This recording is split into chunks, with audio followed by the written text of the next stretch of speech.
What would you do if you were penniless and nearly 10,000 miles away from home? Think outside the box? No. Sometimes you've got to think inside the box. On today's episode, get over your claustrophobia because I'm about to squeeze into the sweaty story of Reg Spiers.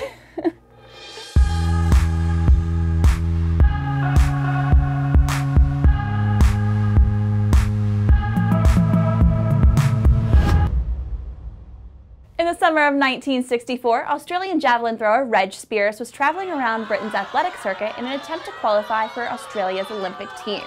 He didn't make the cut and was left without a dime, stranded in a foreign land.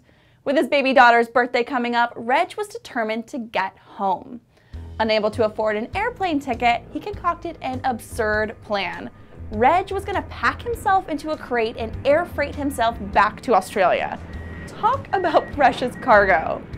With the help of his buddy, McSorley, Reg constructed a 5 foot by 3 foot by 2 foot 6 inches wooden box.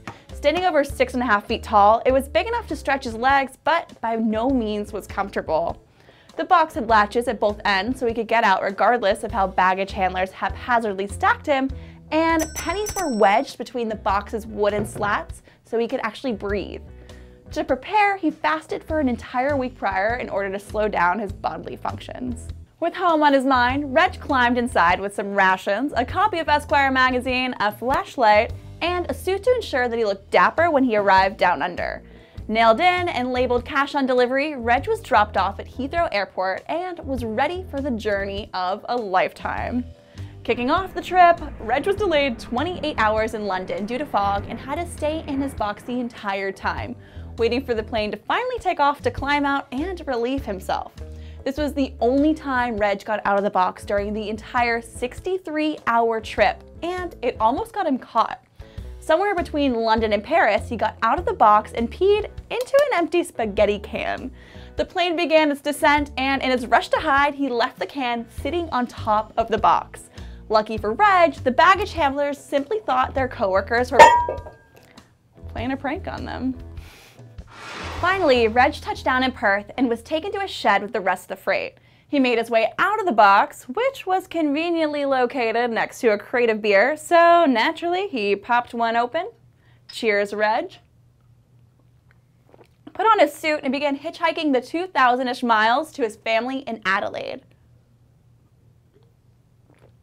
He made it, and in time for his daughter's birthday, by the way, but forgot one tiny detail. He forgot to tell McSorley that he arrived safely. Obviously, McSorley assumed the worst and panicked, calling a journalist to help track down Reg. This spurred a media circus, so much so that the airline Reg had snuck onto was pressured into allowing him to fly for free, which was lucky because the cost of shipping the box would have actually been much more expensive than a plane ticket itself. Over those 13,000 miles and 3 continents, Reg was upside down, right side up, on the brink of dehydration, and even dropped by a forklift. But he managed to travel halfway around the world for free. So next time you complain about baggage fees or seats that don't recline, think about good old Reg, stuffed inside a wooden box just like this, with only some spaghetti pea to keep him company. I'm gonna take a hard pass on that and upgrade my seat next time. I'm Ripley's researcher, Sabrina Seek. Thanks for watching, and make sure you subscribe to get more cool stuff and strange things every single week. You're now free to move about the cabin. Wait, we're really doing this?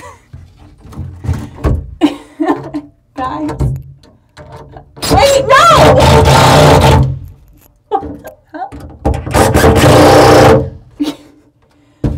Wait, you actually screwed it?